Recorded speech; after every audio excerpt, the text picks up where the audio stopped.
আজকে বিকেলের দিকে আমি কোথায় গিয়েছিলাম? হ্যালো বন্ধুরা, আজকে বিকেলের দিকে আমার বাড়ি থেকে একটা কেক বারকে আমি ছিঁড়ছিলাম। একটা ছিঁড়ার পর দেখতে পাচ্ছ কেকের কালারটা পুরোই সাদা। তারপর খাওয়া দাওয়া করছি দেখতে পাচ্ছ বন্ধুরা। তারপর খাওয়া দাওয়ার পর আমার নিনজা স্টোবারটা নিয়ে আমি কোথায় যাব, কোথায় তার জন্য ভিডিওটা দেখো। নিনজা স্টোবারের পাউটা দিয়ে আমি দুয়ারটা খুলে দিলাম। নিনজা স্টোবারটা বারকিয়ে দুয়ারটা লাগিয়ে দিলাম আমাদের।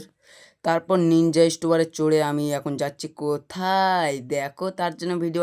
এখন আমি নিনজা স্টোবারটা নিয়ে আমি যাচ্ছি আমাদের খেলার মাঠে। কোথায়? স্কুল মাঠে। কেন? কেন? ক্রিকেট খেলতে। নিনজা স্টোবারে গিয়ে মারতে মারতে মারতে আমি যাচ্ছি দেখতে পাচ্ছ বন্ধুরা। এই স্কুল মাঠে চলে এসে স্কুল মাঠে কেউ নাই, এরা কি করছে স্কুল মাঠে? তারপর কেউ নাই স্কুল মাঠে, তার জন্য আমি একটু বাড়ির দিকে রওনা দেই। কি করবো, কেউ নয়। এখন তো বেলা 4টা বাজে, তাও কেউ আসেনি ক্রিকেট খেলতে। তারপর নিনজা স্টোয়ারে গিয়ে মারতে মারতে আমি যাচ্ছিলাম দেখতে পাচ্ছ বন্ধুরা। তারপর যেতে যেতে আমাদের বাড়ির পাশে চলে আসি, দুয়ারটাই খুলে দিলাম।